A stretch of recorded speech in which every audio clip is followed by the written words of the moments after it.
షేరిలింగంపల్లిలోని RP కాలనీలో BRS Congress కార్యకర్తల మధ్య వాగ్వాదం జరిగింది. ముందుగా మాజీ మంత్రి జగదీష్ రెడ్డి దిష్టిబొమ్మను కాంగ్రెస్ కార్యకర్తలు దగ్ధం చేశారు. అదే సమయంలో కేసీఆర్ను అవమానించారనే ఆగ్రహంతో బీఆర్ఎస్ కార్యకర్తలు కూడా సీఎం రేవంత్ రెడ్డి దిష్టిబొమ్మను దగ్ధం చేయడానికి ప్రయత్నించారు. అయితే పోలీసులు బీఆర్ఎస్ కార్యకర్తలను అడ్డుకున్నారు. దాంతో పోలీసుల తీరుకు నిరసనగా బీఆర్ఎస్ కార్యకర్తలు రోడ్డు మీద బైఠాయించారు.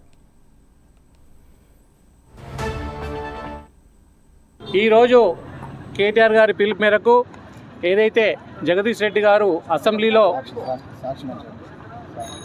మాట్లాడినందుకు మరి ఆయన సస్పెండ్ చేసినందుకు దానికి నిరసనగా ఈరోజు నిరసన తెలుపుతున్నాం. అలాగే మాజీ సీఎం కేసీఆర్ గారి మీద రేవంత్ రెడ్డి గారు రవీంద్ర భారతిలో మాట్లాడుతూ ప్రభుత్వ లెక్చరర్లకు ఉద్యోగ పత్రాలు ఇస్తామని చెప్పి మాట్లాడుతూ మరి చాలా అధ్వానంగా మాట్లాడడం జరిగింది. ఒక మాజీ సీఎం తెలంగాణ తెచ్చినటువంటి కేసీఆర్ గారి మీద స్టేటర్ నుంచి ఈరోజు మార్చురికి వెళ్తాడు ఇప్పుడు అని చెప్పి అంత ఘోరంగా ఒకసారి కూడా కాదు 4-5 సార్లు ఆ పదాన్ని ఆ రోజు రవీంద్ర భారతిలో ఉచ్చరించడం జరిగింది. మరి ఏదైతే చాలా నీతులు చెప్పిన ఆ రోజు ప్రధాన ఉపాధ్యాయులు ఈరోజు పౌరులను తీర్చిదిద్దాలే, పౌరులను రేపు రాష్ట్రానికి దేశానికి అభివృద్ధి చెందే విధంగా వాళ్ళకి మీరే ఉపదేశించాలని చెప్తూ ఇలాంటి వ్యాఖ్యలు చేయడం చాలా ఘోరంగా మేము భావిస్తూ ఉన్నాం.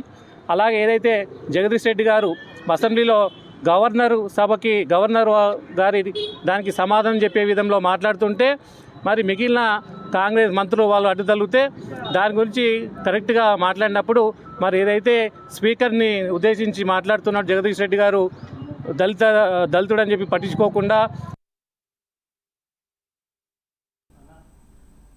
పోటాపోటీ నిరసనలో భాగంగా దీనికి సంబంధించినటువంటి మరిన్ని డీటెయిల్స్ మా కరెస్పాండెంట్ అజీం అందిస్తారు. అజీం, చెప్పండి, ప్రస్తుతం పరిస్థితి ఎలా ఉంది?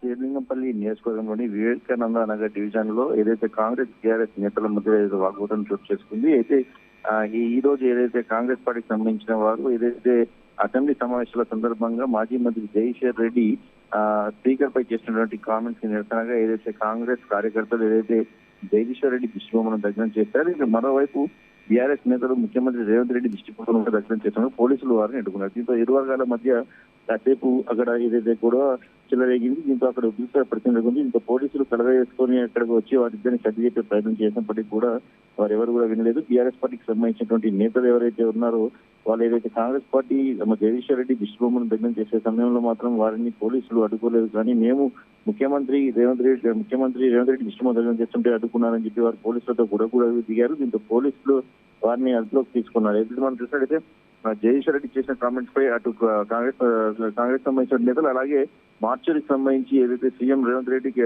మాజీ సీఎం కేసీఆర్ పై చేసిన వ్యాఖ్యలకు నిరసనగా రేవంత్ రెడ్డి దిష్టి బొమ్మల్ని ఏదైతే బీఆర్ఎస్ పార్టీకి సంబంధించిన నేతలు దిష్టి బొమ్మని దగ్ధం చేసే ప్రయత్నం చేశారు. సో ఈ నేపథ్యంలో ఇరువురు మధ్య గొడవ చెలరేగింది. దీంతో పోలీసులు కూడా అక్కడికి వచ్చి సర్ది చెప్పే ప్రయత్నం ఇరు వర్గాలను చేశారు. కానీ ఎవరు వినకపోవడంతో బీఆర్ఎస్ పార్టీకి సంబంధించిన నేతలు ముఖ్యమంత్రి అంటే ప్రస్తుతం అధికార పార్టీలో ఉన్నారు, ముఖ్యమంత్రిగా ఉన్నారు కాబట్టి దిష్టి బొమ్మను దగ్ధం చేస్తుంటే పోలీసులు అడ్డుకున్నారు. దీంతో బీఆర్ఎస్ నాయకులు కొంత గొడవ దిగారు. అటు ఇద్దరు బీఆర్ఎస్ కాంగ్రెస్ పార్టీకి సంబంధించిన నేతల మధ్య కూడా మాట పెరిగింది. దీంతో అక్కడ గొడవకు దారి తీసింది. దీంతో ఆందోళన పరిస్థితి నెలతో పోలీసులు మాత్రం బీఆర్ఎస్ పార్టీకి సంబంధించినటువంటి నేతల్ని అదుపులోకి తీసుకున్న పరిస్థితి మనం చూస్తున్నాం. Thank you Azeem.